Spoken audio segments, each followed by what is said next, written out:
வணக்கம். அன்பார்ந்த குரு ஜோதிடம் நேயர்களுக்கு உங்கள் ஜோதிடர் ஜேஎம்எஸ் சந்திரமௌலியின் பதிவு. இந்த பதிவில் சனி பெயர்ச்சி பற்றி பார்க்க போகிறோம். சனி பெயர்ச்சியில் 2.5 வருஷத்துக்கும் ஒரே மாதிரி பலன் இருக்காது. நம்மளுடைய சிஷ்டப்படி நட்சத்திரப்படித்தான் ஒரு கிரகம் வேலை செய்கிறது. அதே மாதிரி நமக்கு திசாபுத்தி அடிப்படையில் தான் அந்த பெயர்ச்சி பலன்களெல்லாம் பார்க்கணுங்கிற முறையில் நம்ம இந்த பதிவில் பார்க்க இருக்கோம். இப்போ கடக லக்னம் 8ல் இருக்கிற சனி 9க்கு போறாரு மார்ச் 29ஆம் தேதி. அது நல்லது தான். ஏன்னா அட்டம சனியிலிருந்து நம்ம விடுபடுறோம். இந்த 2.5 வருஷமும் படாத கஷ்டம், அதுவும் உறவுகள், நம்பி செஞ்ச வேலைகள், ஒருத்தருக்காக நம்ம பாடுபட்டது, சர்வீஸ் பண்ணது, இது எல்லாத்துலேயுமே நமக்கு ஏமாற்றமும் இழப்பும் நஷ்டமும் கஷ்டமும் தான். அதிலிருந்து இப்போ விடுதலை ஆகிறோம் அப்படிங்கிறதுல நல்ல மகிழ்ச்சி தான். ஆனால் அது முதல் பாதம் பூரட்டாதி முதல் பாதத்தில் ஃபர்ஸ்ட் என்ட்ரு ஆகிறாரு சனி.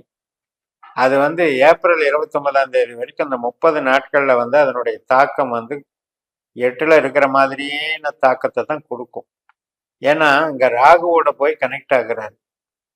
சனி ராகு சேர்க்கை பலனை கொடுக்கறது. அப்போ அந்த 1 மாதம் மட்டும் கொஞ்சம் எச்சரிக்கையாக இருக்கணும்.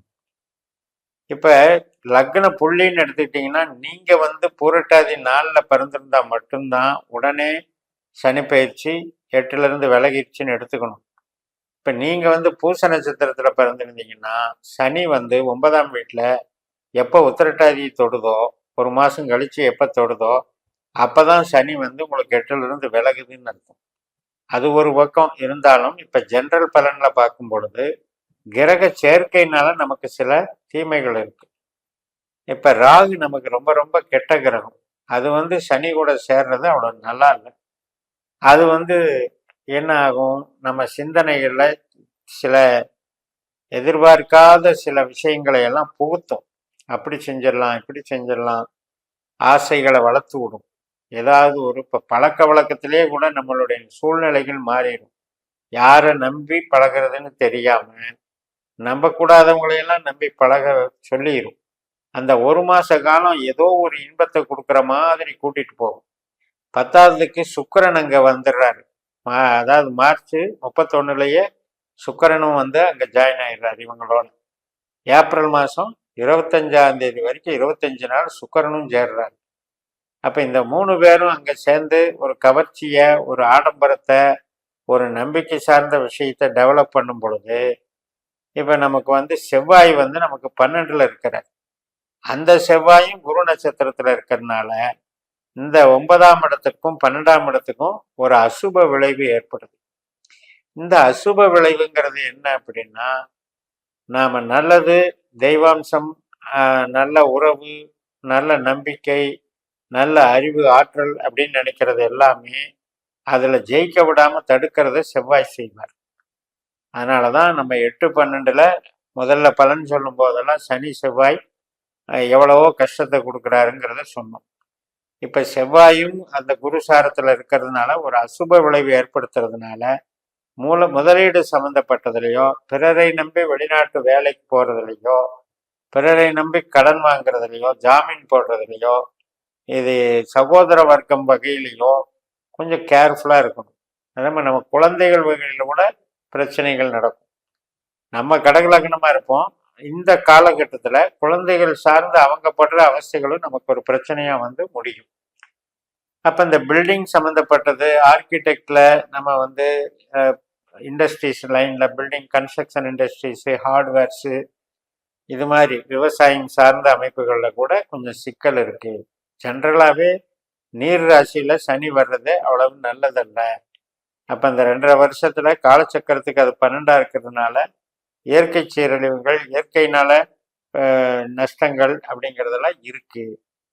ஆனால் நமக்கு சனி ஏப்ரல் 29க்கு மேலே அவர் சனியினுடைய நட்சத்திரத்துக்கே போயிடுறார். அப்போ அவர் ஸ்ட்ராங் ஆயிடுறார். அப்போ அவருக்கு நன்மை தான் செய்வார்.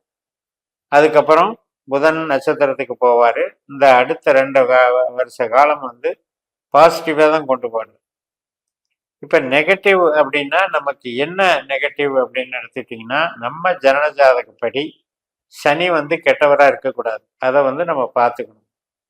இப்போ 2ஆம் இடம் 6ஆம் இடம் 10ஆம் இடம் தொடர்பில் இருந்தால் தொழில் சார்ந்து அவர் வேலை செய்வார். 1, 5, 9 சார்ந்து இருந்தால் உறவுகள் சார்ந்து அவர் நல்ல மகிழ்ச்சியை கொடுப்பாரு. அதே நேரத்தில் நமக்கு அப்போ வந்து 3, 7, 11 அந்த மாதிரி இருந்தால் சுப காரியங்கள் நடத்தி வைக்கிறதுலையும் டெவலப் பண்ணுவார். இப்போ 2, 6, 10 சம்மந்தப்பட்ட தொழில் கிரகங்கள் பாவங்கள் சம்மந்தப்பட்டிருந்தா தொழில் சார்ந்த சொந்த தொழிலே கூட இப்போ நிறைய பேர் கன்சல்டிங் பிஸ்னஸ் பண்ணுறீங்க.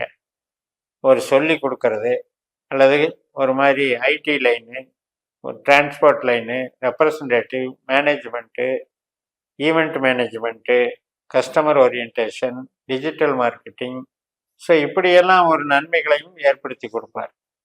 பட் இந்த செவ்வாய், இந்த 4 கிரகம் சுக்கிரன், புதன், சனி, ராகு இதெல்லாம் வந்து ஒரு மாதத்துக்கு கொஞ்சம் பிரச்சனை கொடுக்குற மாதிரி இருக்கு. அதாவது மார்ச் 29லேருந்து ஏப்ரல் 29 வரைக்கும் அந்த 30 நாட்களில் கொஞ்சம் நீங்கள் கரெக்டாக பார்த்துக்கணும். அதாவது 27 வரைக்கும் தான் ஆக்சுவலாக கணக்கு. ஆனால் வந்து கணக்கு நாள் வந்து 30 நாட்கள் வரும். அதனால் இந்த காலகட்டத்தில் நம்ம பொறுமையாக இருந்துக்கிறது நல்லது. அதுக்கப்புறம் ஆட்டோமேட்டிக்காக நிலைமை சீராகும். எல்லாமே நமக்கு வந்து சொந்த நட்சத்திரம் அப்படின்னு வரும் பொழுது நல்ல பலனை கொடுக்கும். இப்போ ராகு வந்து ரிவர்ஸ் 8ல் வந்தாலும் கூட ராகு இருக்கிற நட்சத்திரத்துக்கே ராகு வருவார். அப்போ அந்த மாதிரி ராகு 8ஆம் இடத்துல வரும்போது நம்ம பயப்படக்கூடாது. நமக்கு ஜனன ஜாதகப்படி ராகு வந்து 8ஆம் பாவம் 12ஆம் பாவ தொடர்பில் இருந்து ராகுனுடைய தசபுத்தி அந்தர சூட்சுமம் நடக்கும்போது தான் அதை பற்றி பயப்படணும். ஜென்ரலாக எதுக்கு எடுத்தாலும் நம்ம வந்து அட்டமச்சனி, பாக்கியச்சனி, ராசி ரீதியாக பார்த்துக்கிட்டு 7ரை சனி, வந்து அர்த்தாஷ்டம சனி, கண்டகச்சனி இப்படியெல்லாம் எடுத்துக்கூடாது. லக்னத்துக்கு தான் சனியை பார்க்கணும். லக்னத்துக்கு 4லேயோ 8லேயோ 12லேயோ சனி வர்ற காலகட்டம், அதுவும் நம்ம புள்ளி லக்ன புள்ளி பிரகாரம் எங்கே 8ஆம் பாவம் எங்கே 12ஆம் பாவம் தொடர்பில் வருதோ அந்த சமயத்தில் மட்டும்தான் பாதிப்பை கொடுப்பாரு. அதுக்கு ஒரு 3 மாதம் 4 மாதமோ தான் டைம் எடுத்துக்குவார். 2.5 வருஷமும் போட்டு நம்ம ப்ராப்ளம் பண்ண மாட்டார். இதெல்லாம் வந்து நம்ம நட்சத்திர சூத்திர முறையில் நம்ம ஜாதகத்தை கணிச்சு வச்சுக்கிட்டோம்னா நம்ம வந்து எந்த கிரகம் நமக்கு நன்மை செய்யுது. இப்போ உதாரணத்துக்கு சனியே நம்மளுக்கு நன்மை செய்கிற கிரகம் தான். நம்ம ஜனன ஜாதகப்படி சனி நல்ல பொசிஷனில் இருந்தாருன்னா நம்ம ஒரு பெரிய ஆளுமை திறன் கொண்ட மனிதர்களாக இருப்போம். அதாவது வேலை வாங்குற இடத்துல இருப்போம். ஒரு பதவி புகழ் பாக்கியஸ்தானத்தை அனுபவிக்கிறதா இருப்போம். அதனால நமக்கு ஒரு கவலை இல்லாமல் நல்ல ஒரு வாழ்நாளை வந்து நல்லபடி இந்த சனி திசை நம்மளை கூட்டிட்டு போகும். நல்ல டெவலப்மெண்ட்ஸை கொடுக்கும், சந்தோஷத்தை கொடுக்கும், குடும்பத்து மகிழ்ச்சியை கொடுக்கும், குழந்தைகளோட குதூகலத்தை கொடுக்கும். இப்படியெல்லாம் இருக்கிற சனிக்காக நம்ம பயப்படக்கூடாது. இப்ப நம்ம ஜாதகப்படி ராகும் குருவுமே கூட நட்சத்திர ரீதியாக பகை பெறுகிறார்கள். ஏன்னா நம்ம லக்னத்துக்கு 12ல் தான் குருவுடைய புனர்பூச நட்சத்திரம் இருக்கு, ராகுனுடைய திருவாதிரை இருக்கு, 8லையும் சதயமா இருக்குது, பூரட்டாதியா இருக்கு. இந்த கிரகங்கள் ஒருவேளை நம்ம ஜனனஜாதத்திலும் 8ஆம் பாவ 12ஆம் பாவ தொடர்புல இருந்து இந்த திசாபுத்தி நடத்தினாதான் நம்ம அதை பத்தி பயப்படணும். அதனால சுப கிரகம் பாவ கிரகம் எல்லாம் பிரிச்சு பார்க்காம பாவ ரீதியாகத்தான் அனைத்து கிரகங்களும், நட்சத்திர ரீதியாகத்தான் அனைத்து நிகழ்வுகளையும் நடத்துகிறது என்று சொல்லி நிறைவு செய்கிறேன். இந்த சேனலை சப்ஸ்கிரைப் பண்ணி ஷேர் பண்ணுங்க. உங்கள் தனிப்பட்ட ஜாதக பலாபலன்களை என்னுடைய வாட்ஸ்அப் நம்பரில் திருப்பு கொண்டு பலன் பெறுங்கள். உங்களிடமிருந்து விடைபெறுகிறேன். உங்கள் JMS. நன்றி, வணக்கம்.